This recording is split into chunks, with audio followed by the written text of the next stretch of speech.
Looks like Mary Jane got over being dumped by Peter Parker pretty darn fast.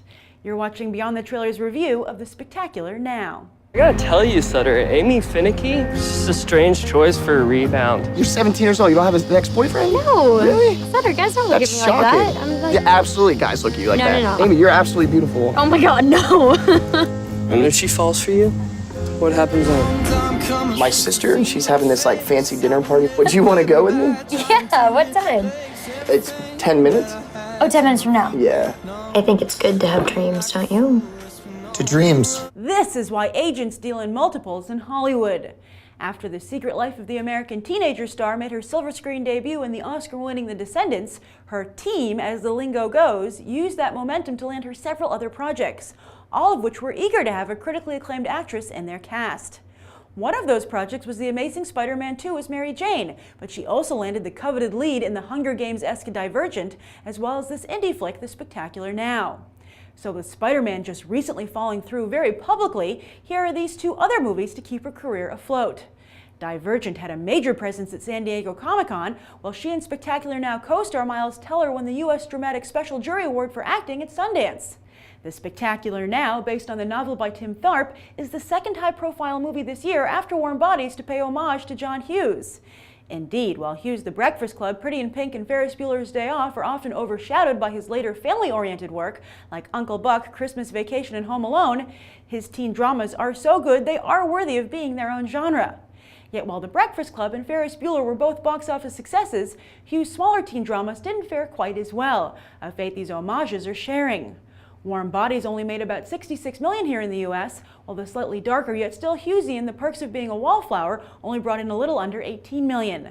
But regardless of how The Spectacular Now does at the box office, it will still help its young stars, thanks to its critical praise, as well as newbie distributor A24. For decades, we had the same consistent group of movie studios, but it seems new ones are popping up all the time now. Lionsgate swallowed Summit to create a juggernaut, Relativity Media continues to soldier on, while Film District and Open Road are the new up-and-comers.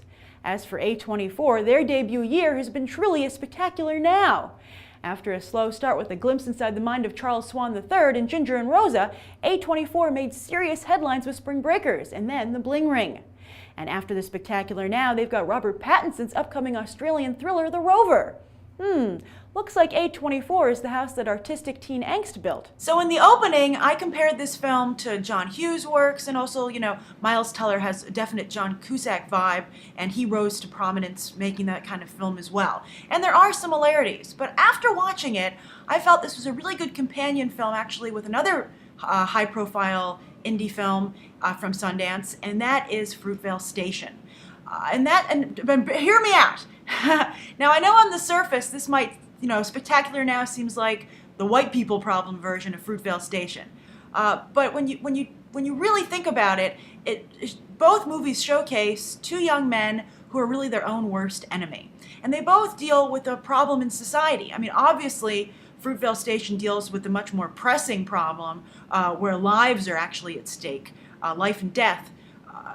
With that kind of problem. But The Spectacular Now, I think, addresses a silent problem here in the United States, which is also important, and that's that white males kind of getting lost in the system. I mean, you see a lot of cover stories about it in magazines, but the topic seems to never really stick. I guess because people feel, oh, boo-hoo, poor white people. I don't think so. But I think this film does a really good job of showing that there is a lot of pain here, and there are problems. And primarily, what I was impressed with is this film deals with alcoholism at a teenage level, which I wasn't expecting. I didn't see that in the trailer at all. So it kind of snuck up on me during the film, and I was impressed. Because I would also say this reminds me a little bit of Perks of Being a Wallflower. And you see teenage movies moving in an interesting direction where they no longer deal just with like romance and trying to figure out what college you're going to go to and what kind of adult you're going to be, but legitimate problems that are surfacing at that age. People I think the general public aren't aware of. Hollywood tried to sugarcoat it for a long time. And The Spectacular Now, by the way, doesn't sugarcoat anything. It's really, really realistic, I feel, in terms of, the truth and the relationship between Miles Teller and Shailene Woodley's character, both the positives and the negatives, and some negatives that never go away. I thought that was a very brave choice. This isn't some fairy tale film, which is what I liked about it. And I think it's actually an important film for everyone to see. I think it might get lost because of, it seems not to be as important, so it might get lost in the shuffle with all these other big kind of, big ticket indie films coming out this year vying for attention. But it's a shame because I think it is important and it is good. As as I mentioned, both actors, Miles Teller and Shailene Woodley, got nods for their acting at Sundance. I thought they both were very good, although I have to say, I interviewed Miles Teller at Comic-Con, and this is exactly what he's like. He's really not acting at all. This is very close to his personality. However, that's not to say he doesn't turn in a very powerful performance. He does a really nice job, and I think he's like Logan Lerman, he's a very different kind of teenage hero. I think that while at the beginning he seems very like John Cusack, I think he adds layers of depth that you don't really see in teen Cusack films. But I really like this film. Like Fruitvale Station, it's not a particularly fun film. This isn't going to be something you're like, wow, let's Friday night, let's get this, or sleepover, we should totally rent. But I think it's a film that leaves a lasting impression and really makes you think, not only about the characters in the film, but I think, how those life lessons that are showcased here might apply to yourself or people you know.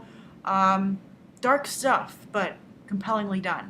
So I recommend this Spectacular Now. If you've seen it, be sure to leave your thoughts in the comments down below, and also note that it opens. It's a film like most indie films that has a slow rollout. So it opens Friday in New York and LA, but it will soon be coming to a theater near you if you don't live in either of those cities. So thanks for watching. I hope you enjoyed this review, and check out some more videos right now. I hope. Bye.